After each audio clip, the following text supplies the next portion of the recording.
Welcome back to this next video, and in this video we'll be talking about the vectors that are used in gene therapy. In this video we'll be talking about the viral vectors that are used in the gene therapy, and in the coming video I'll be talking about the non-viral vectors that are used in gene therapy. So the first thing is, what is a vector?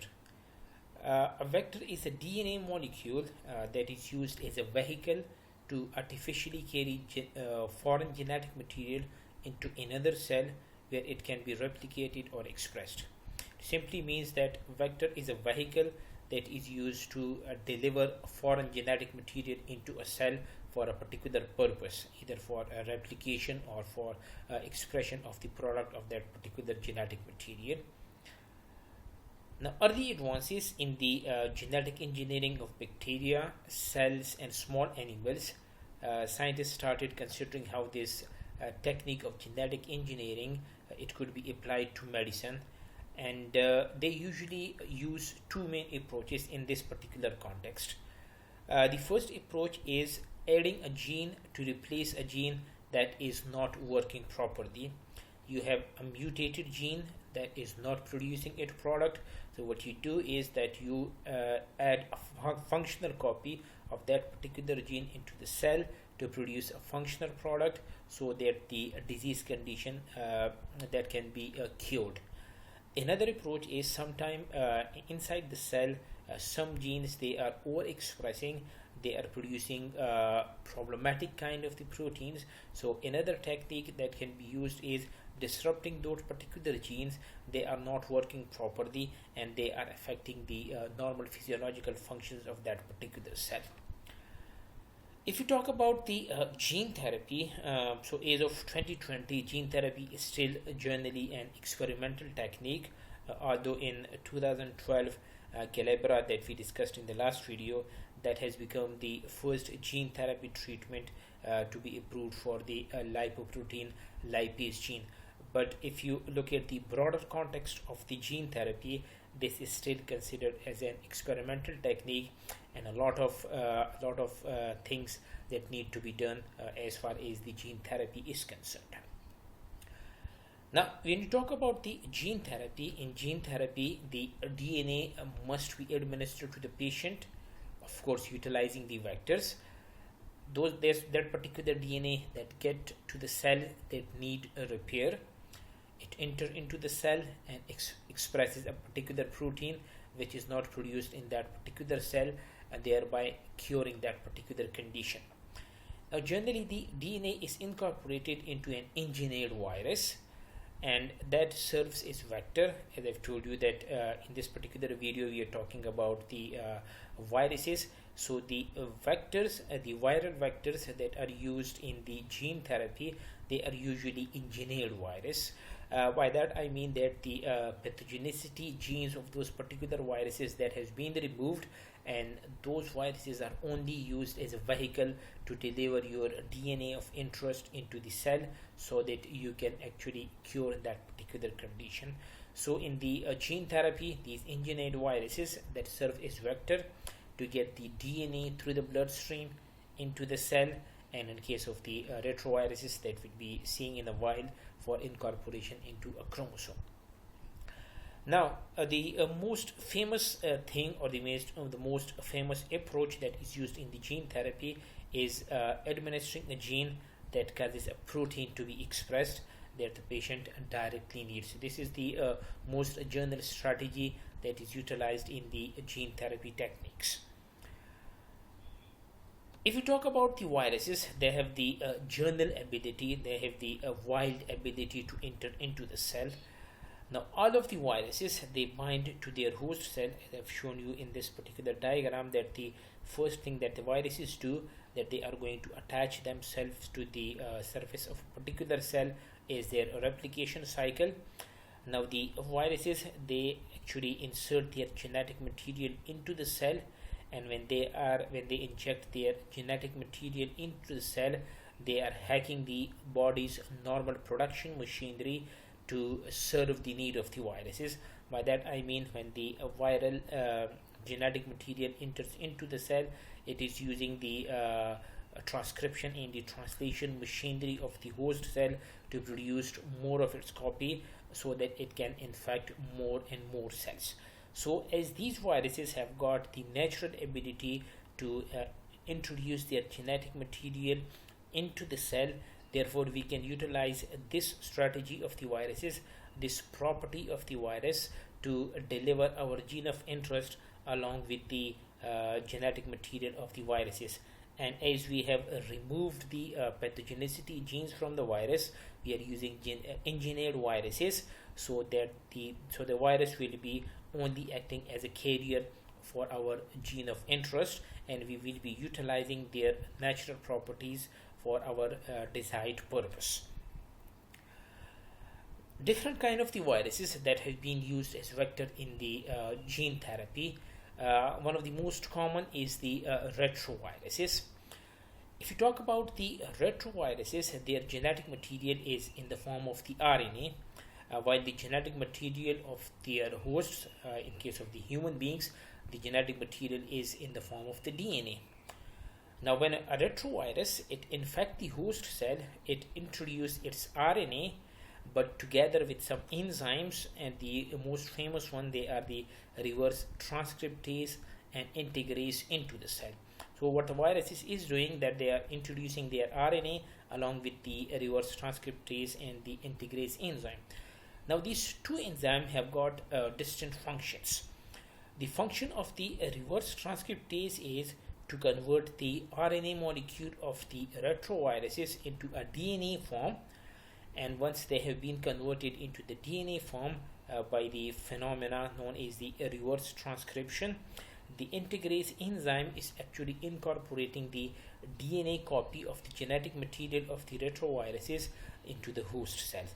So the reverse transcription, which is carried out by the reverse transcriptase enzyme, it converts the RNA genetic material of the retroviruses into the DNA, and the integrase is then going to integrate the viral DNA into the DNA of the host cell. This is how these retroviruses they are working. If you this is a diagrammatic representation of what we have discussed now, that the viruses they interact with the receptors which are present on the host cell, and they introduce their genetic material into the cell, in this particular case the RNA, and the reverse transcription is going to convert this particular RNA into a double-stranded DNA. There is the formation of the pre-integration complex. We are not going into that. So the this pre-integration complex that enters into the nucleus of the cell, and when that is into the nucleus of the cell, that is integrated into the host chromosome, and when that is integrated into the host chromosome, it is actually expressed by the process of the transcription and translation, and they make their desired proteins. When you talk about the retroviruses as a vector for the gene therapy, what you can do is that if this is the genetic material of the retroviruses in the form of the RNA, you can actually insert your healthy gene, your desired gene, into the genome of the viruses. Then what you can do is that you can actually introduce these retroviruses into the unhealthy cells. By that I mean that these cells are not actually having this healthy gene, therefore we call them as the unhealthy cells. So what these retroviruses do, which now carry our healthy gene, they are going to infect these cells, and when they infect these cells, actually when they integrate their genome into the host genome, our gene of interest, our healthy gene, that is also inserted into the genome. This particular gene is going to be transcribed and translated into the desired protein, therefore you will be getting the healthy cells. So now we are using these retroviruses, of course, as a vehicle for to carry this healthy gene into the unhealthy cells to convert them into the healthy cells. If you talk about the advantages and the disadvantages of the retroviruses as a vector, they have got one property which is acting as their advantage as well as their disadvantage. If you talk about the retroviruses, that the genetic material of the viruses, including the desired gene that has been inserted, as you can see over here, This is the RNA of the viruses, but it also contains our healthy gene. So the virus, including the desired gene that has been inserted, so the advantage will be that when the host cell it divides all of the descendants that will contain the new genes, thereby minimizing the need for the re-administration. So this is one of the advantages of the retroviruses, that once you have modified the cells with the healthy gene, so as that is now part of the genome of that particular cell, so when the cell divide, all of the descendants, they will be having this healthy gene. But this integration is also a problem, and it's also a disadvantage of the retroviruses. The problem is that the integrase enzyme can insert the genetic material of the viruses into any arbitrary position in the genome of the host. Now, if the genetic material happens to be inserted in the middle of one of the original gene of the host cell, this gene will be disrupted. A phenomena called is the insertional mutagenesis.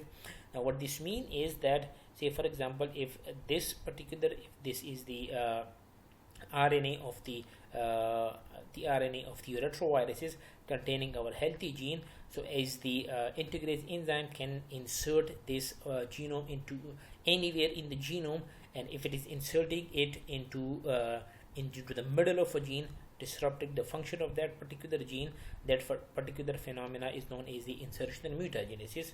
For example, if the integrase enzyme insert the genetic material into a gene that happens to be one of the regulating cell division, for example, if you talk about the P53, if the integrase enzyme insert the genetic material into the P53 gene, thereby disrupting the function of the P53 gene, uncontrolled cell division, of course cancer, it can occur.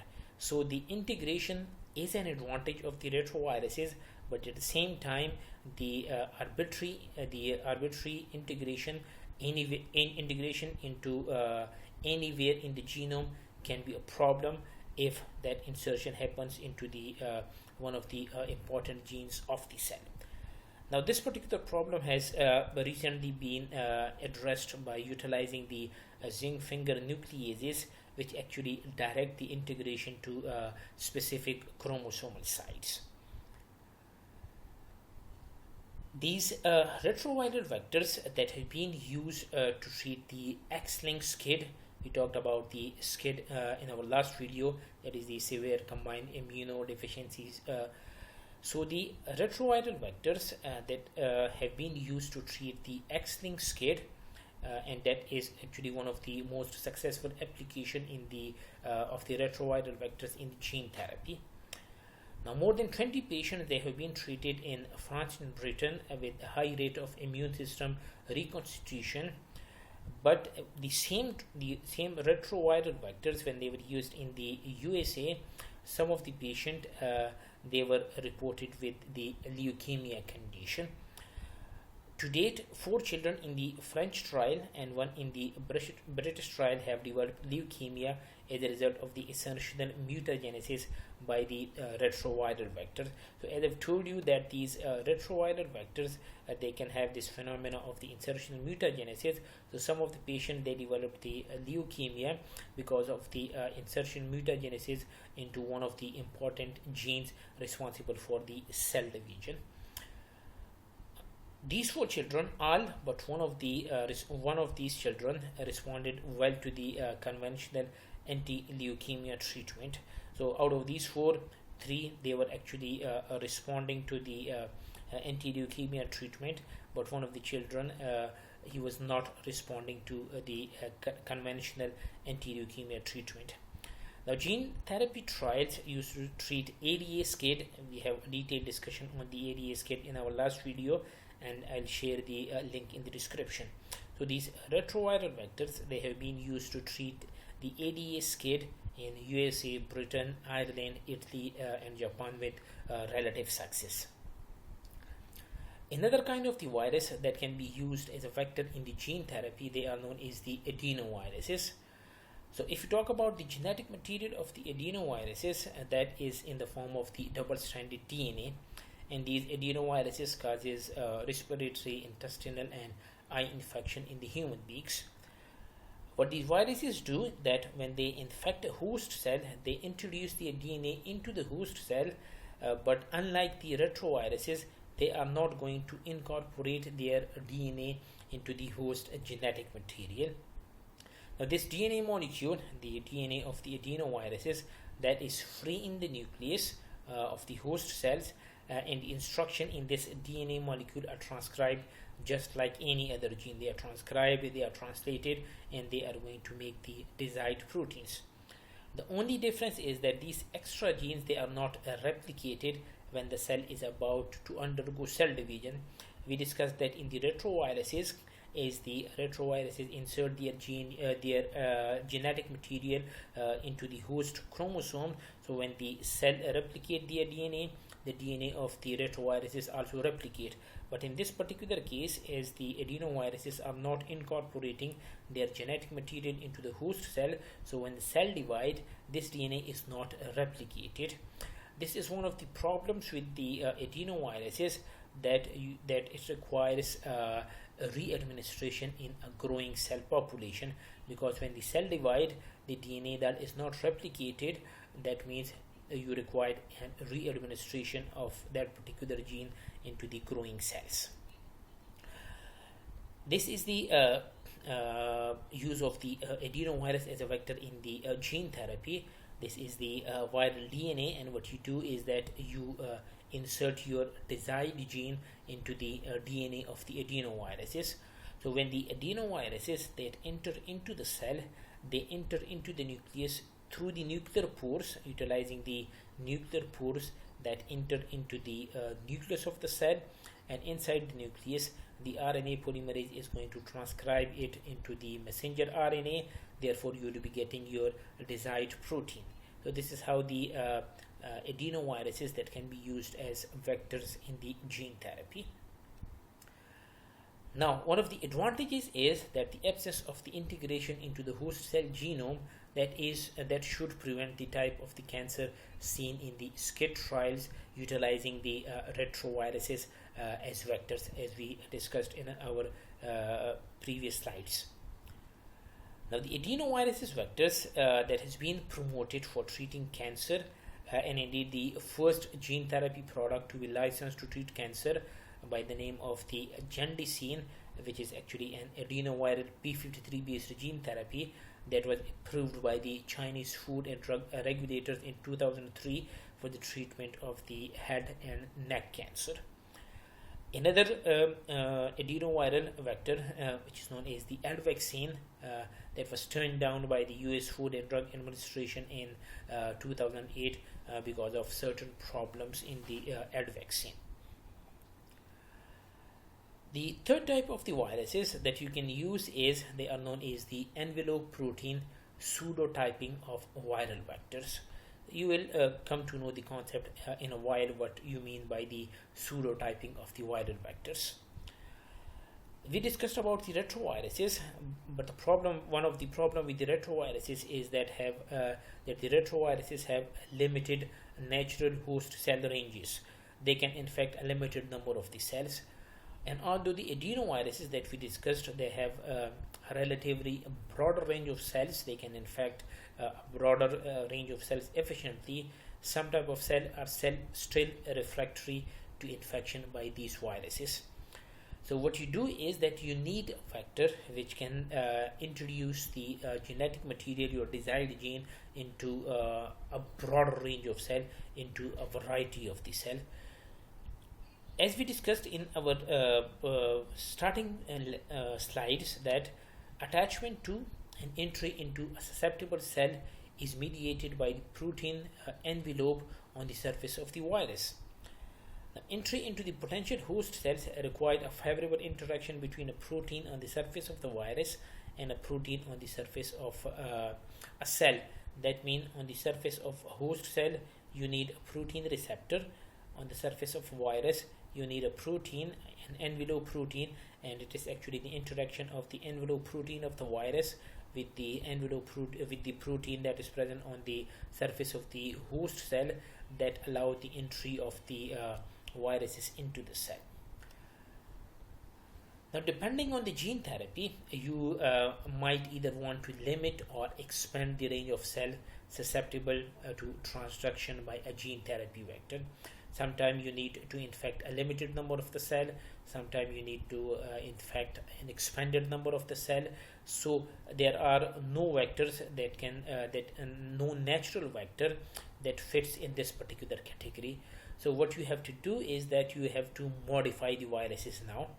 Now, to this end, many vectors have been developed in which the endogenous viral envelope proteins, they have been replaced by either envelope proteins from other viruses. You are actually changing the envelope proteins of the wild viruses by other envelope proteins from other viruses, or by chimeric proteins. Now, viruses in which the envelope proteins that have been replaced, they are known as the pseudotyped viruses, and the pseudo mean false. So as you are introducing the envelope protein of other viruses into another type of the viruses, so you can actually say that these viruses, they are the pseudotyped viruses, they are not the true viruses. This is just one of the example of the pseudotyped viruses. Now, the most popular retroviral vectors that is used in the gene therapy, that is the Lentivirus simian immunodeficiency coated with the envelope protein, or the G proteins from the vesicular stomatitis virus.